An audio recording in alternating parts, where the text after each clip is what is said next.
I agree 100%. And I think it's critical that for the future of Islam in America, I have always said this, that we all need to support about 4 or 5 organizations within the community. And it could be $20 each a month, and we can all afford it. One is the masjid, 2 is the school to educate our youth, 3 is the charity to feed the poor, the needy, the hungry, the homeless, 4 is the civil rights organization defending us from a legal perspective, and 5 is the political and lobbying organizations. Because remember, as lawyers, right, we can implement what the law is.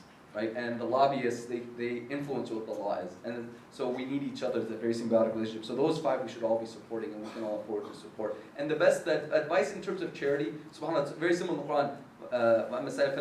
Never disappoint the one who asks. If there was 2 things we all elected upon in the community, we'd never need to fundraise again. One is, anytime somebody asks for anything, you always give. You set amount, alhamdulillah. For some people that amount is $10, some it's 30, some is 100, some is 1,000. Whatever's easy that won't hurt, you give.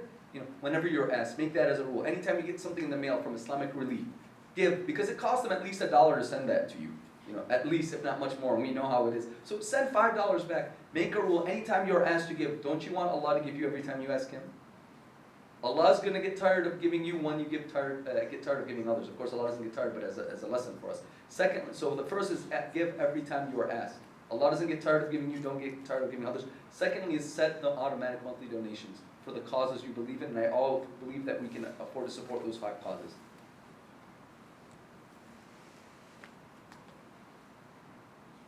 Just a general comment. CAIR, in general, as a wonderful organization, and I know they do great work in serving Muslims and the civil rights issues in general. But I'm noticing maybe CAIR is not publicizing the efforts. Maybe a lot of, especially, I know I can't speak for CAIR in Arizona here. A lot of people are not aware of what CAIR is doing, and the important work that is being done by CAIR, and the importance of an organization like CAIR to serve the Muslims and the civil liberties in this country. So because of that, it's donations. We talk about donations that are sort of requests. Like in past Ramadan, I think in the masajid I attended maybe 20 or 25 different organizations asking for money. So it's a matter of priorities, right? Becomes, you give, but where you give the most. And CAIR, so in our mind, everything is perceived, everything is based on value perceived, right? So if I feel, oh, my masjid is giving me the best value, I tend to give more. If I feel this organization provides more value, it's a perception, right? So I think what we want to do, for CAIR or for organizations, is to highlight the good work that is being done and basically raise that value perception in the Muslim community and even non-Muslim community, because it's just civil liberty for everybody, right? And I think with that we will find more support happening. Maybe you've done that in Florida, and that was part of it. The problems are everywhere, and always, and discrimination and all that. These civil rights issues are everywhere, but it's highlighting the actual work that's being done and what is being done and the successes that the CAIR organizations have achieved so far. Yeah, I completely agree with your sentiments. It's a difficult balance, and it's like a chicken and the egg type situation here. Like, especially if you're starting as a newer type of nonprofit where you're basically an all volunteer base, and everybody has a day job and all that type of thing, and then you're trying to get out there and do good work. That's basically the starting point that we began with maybe like a year ago, and then slowly bringing on some staff and bringing on those interns and bringing on those volunteers, and that's when you're going to gain more traction within the community. We don't want it to be necessarily every fundraiser where we're showing like this fancy video package, which we will have at our fundraiser, by the way, November 9th. So be there. But we definitely want people to see that and highlight that. Also, hopefully everybody here is part of our email list and are receiving our updates. But we all can learn from that type of sentiment as well. So inshallah, we do strive to go in that direction. I don't know if there's any other tips that y'all can give. So can I just add one more thing? even though I came half the time, just looking at the crowd here, to me, it's disappointing, right? Disappointing from 2 points. First, why not? This is a free conference, and it's a good conference, wonderful speakers here, right? And we all know CAIR is a great organization, right? Why people are not here? And you're just so disappointing for me, right? They should, this is a free event. How can it get better than this, right? And people chose to do other things rather than being here, which is the priorities list. It's all priority and perception of value, right? So that's number one. I think, I blame everybody else in the community for not realizing the importance of functions like this and organizations, support organizations. Number one. And the other point is CAIR. Responsibility on CAIR to publicize. I'm not sure if CAIR Arizona has done enough publicity for this conference and the benefit of this conference, so people can realize the value of this conference, so they can set the priority at a higher level. So these are 2 areas that we need to work on from CAIR perspective and from the community perspective, the education of the community to understand the value of this. Yeah, alhamdulillah, we have been advertising. I think it was a decent turnout.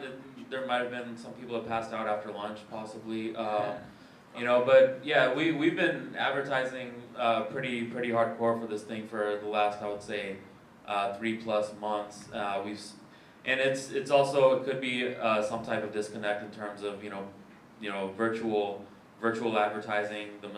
Maybe some people are more they make that decision when they get a flyer in their face or whatever it is. But our volunteers worked extremely hard. Sarah, and Samantha and the rest of the interns did a great job in terms of designing and distributing stuff out there. But yeah, I mean, it's also it's a matter of that motivation within the community. Like, at the end of the day, it's an economic decision. This was free, if this was like a Desi movie or some type of food event, like a taste of the taste of Ramadan or something like that, this would be packed to the walls with people. But for civil rights, I don't see that. Maybe at this point it's not part of that value proposition, but we have to change that perception in people's minds. Imran, just real. Sorry. Go ahead. I just wanted to add to say, I think it was advertised fine. I'm an ASU student. I know lots of people knew about it. I'm pretty social. I know a lot of people. And the thing is, like you said, people just don't want to come. People wanted to do other things with their Saturdays, and that's on them. It's like the So- news and so I think you guys did a great job advertising because I know a lot of people knew about it. Imran, I have some good news. I think we just found you your 2 newest volunteer EC members, executive committee members, that can bring about this change. Because really, the info we received from both of you, especially you, brother and sister, is critical to helping CAIR get to the next level. So we need you to be more involved in the organization to help guide it in the right way. And I want to give a challenge to the community that within the next year, that this office has at least 2 full-time members. I know you can do it. Probably there's 2-3 people in this room that can make that possible. So this is the challenge. Inshallah, I want to come back next year at least 2 full-time. It starts with making Samantha full-time, really. In fact, paying her full-time for the full-time work she does and bringing on more help so that they can do the work that you're asking them to do and that you expect from them to do. And then finally, remember, this isn't just about money, mashallah. We have a lot of great youth. There's a lot you can do through the volunteer work by being involved in taking ownership of defending your faith in this country. I just want to add from my organization's perspective, this is an issue that's everywhere. My organization is, we're a little over 1.5 years old now, but my first event that I held in Middle Tennessee, where we have seen a bombing of a mosque, 3 mosques vandalized, numerous hate crimes, numerous issues. Our opening event, I had 10 people show up. I went to West Tennessee, where nothing goes on. They have a month dedicated in March to Muslims. An entire weekend of activities where the city government has declared March as Muslim month.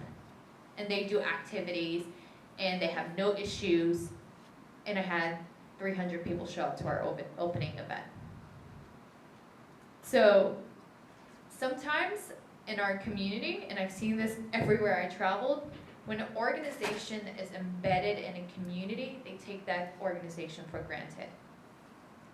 They don't realize the work is happening, but the moment that organization is gone, then everyone is up in arms and is realizing the void there is. In my state, in East and West Tennessee, where they are seeing practically none of this nonsense, they are highly supportive. But in Middle Tennessee, I'm not saying they're not supportive in terms of the leaders, they are, but in terms of fundraising and financially, that's still the place we struggle the most. And it's because definitely we have a lot of other mosques and institutions to support, but I think what it comes down to is that we're so busy taking care of the issues that they know we are there to protect them, but they don't realize what will happen when we're gone. And it's not until that we are attacked, that it's not until when there's another anti-Sharia.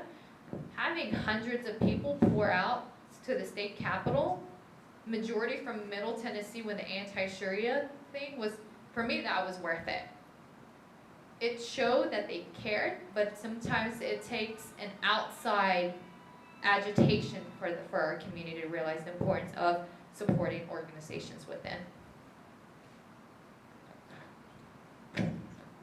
So I want to bring it back to the topic of today's conference, which was, oh, Sorry. She's waiting for a long time.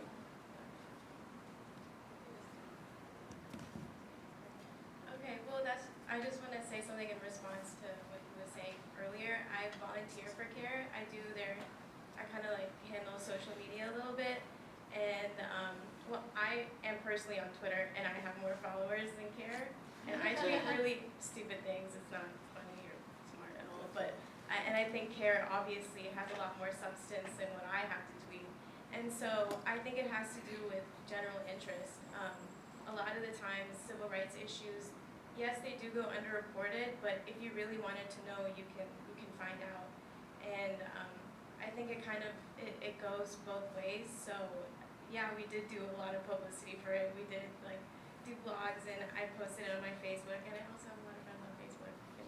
But so I mean, it really goes back to general interest and like just being consistent. Like she was just saying, Sister Ramzia was saying that like, you know, there were 10 people at her event, but she's consistent with it. And I think consistency has a lot to do with success. Yeah, maybe we won't see it like 30 people or whatever.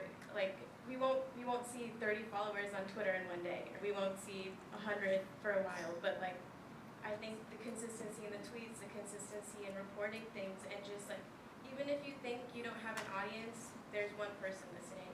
And so like, what I have kind of gathered from this, like even though there's not a lot of people, there's still substance, and there's still something to gain from it, even if there's not a lot of people. So I can tell someone I know, and that person can tell someone else. So I think consistency is definitely the key rather than an audience. I know I'm the moderator, and I'm not really supposed to kind of interject or give kind of. Well, I served as a MSA president for the year of 2011 through 2012, and basically, I know, you know, about the propagation of basically getting the message out about events and things like that. We had a room that was kind of comparable to this size room, and when it first started, we might have only had maybe 10 or 15 people, and then towards, you know, the end of the year, we had halapas that were basically that would fill up this whole room on a weekly basis. Alhamdulillah.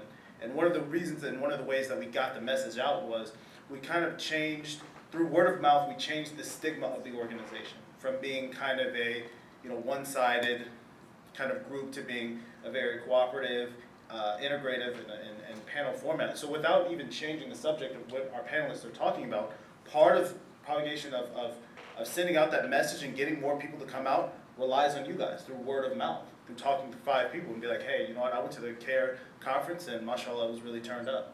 You know, it was really cool. So excuse the slang, but you know, definitely. So part of getting more people to come is not just changing the topic of the conversation and changing the topic of the panel, whatever the event is about. It's through word of mouth, not just social media where you could just click like or click I'm going, or I wish they had an inshallah button, but yeah. So definitely just get it out through word of mouth. I just have something to say really fast. Sorry. I've been working with like every organization, every different kind of organization in the community since I was young. And one thing I've noticed is that it kind of comes from the selfish aspect of being a human being where you don't really care about something until it affects you. And as Muslims in America, where were we before 9/11? In our little shelters, not really caring about any civil rights. But once the civil rights affected us, we were all up in people's faces. So, I mean, we have to, that's another aspect of, it's something that Islam teaches us where you don't care about just something that affects you, you care about something that affects everyone, And maybe it was a test from Allah to the Muslim community where it shows like, you can't just worry about yourself, you have to worry about others too, and a way to bring us out of our shells. And so we have to take this step forward before we're tested with more things that, make us care about ourselves as well, So, like this conference, a lot of people are not here because they're happy with their lives. This is not affecting them, Their family is not affected by anyone who's like in Guantanamo Bay or affected by, civil rights issues. So they could care less right now.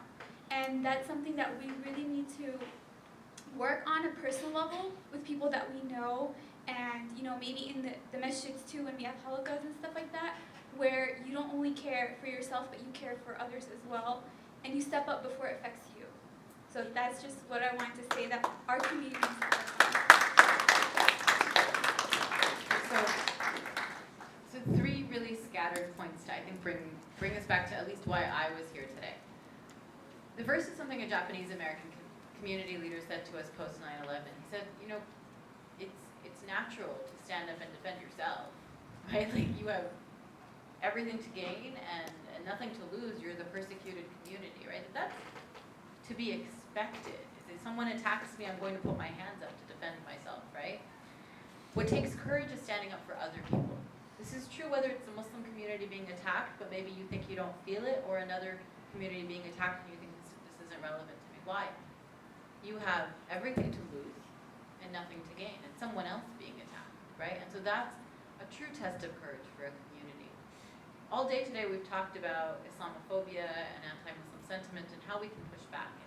And I think that we've attempted, and hopefully somewhat successfully so, to not just talk about the problems, but to also talk about the solutions. And so I hope that you're not leaving today thinking that things are bad, because that wasn't our intention. Our intention was to convey that things are troubling, and that there are lots of ways that we can change them, right? Is that it shouldn't just be 2 or 3 people speaking and 2 or 3 people doing the work, that all of us should be doing the work. And I think Hassan made a really good point, is that do it, right? I hate writing stuff down, but do it, right? Write down 3 things as you leave today that you will do to make a difference.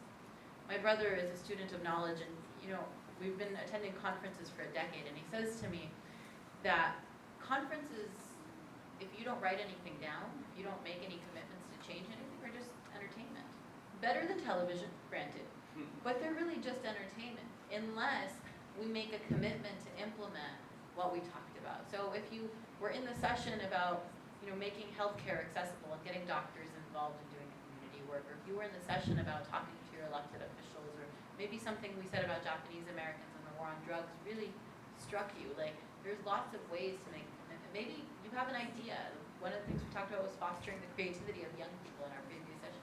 Maybe you have an idea that didn't come up, write it down, share it with people, right? But make sure that this conference wasn't just about entertainment, that it was about action, right? That we weren't just watching television all day today, because we could have done that from the comfort of our homes. And then the last thing I'll say is that I try to say that it's not all bad, that it's not all frightening.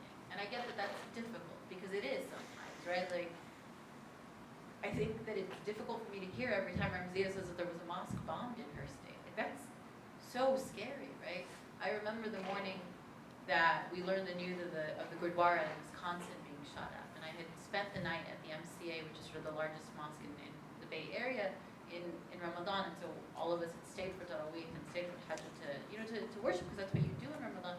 And as we left after Fajr, we heard the news of this mosque, of this Gurdwara being attacked, and I thought it could have been us, right? And sometimes it's difficult to not just feel like a small piece of the puzzle, to think I'm just one person, right? With 24 hours in a day and 7 days in a week, and what can I do? And the thing that I'm always reminded of is that our Prophet, peace be upon him, was just one person. He was just one person. And that the prophets before him were just one person, right? And so we have this incredible legacy that we follow that reminds us that we're never too small. That if they were able to do it, that if they were able to encounter attacks far more vicious than anything we're seeing today, right?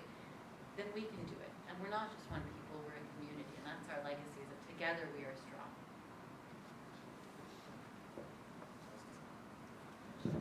All right, so I'll close this thing out. So first of all, I want to thank each and every one of our speakers who came out of town for doing this. Give them all a hand.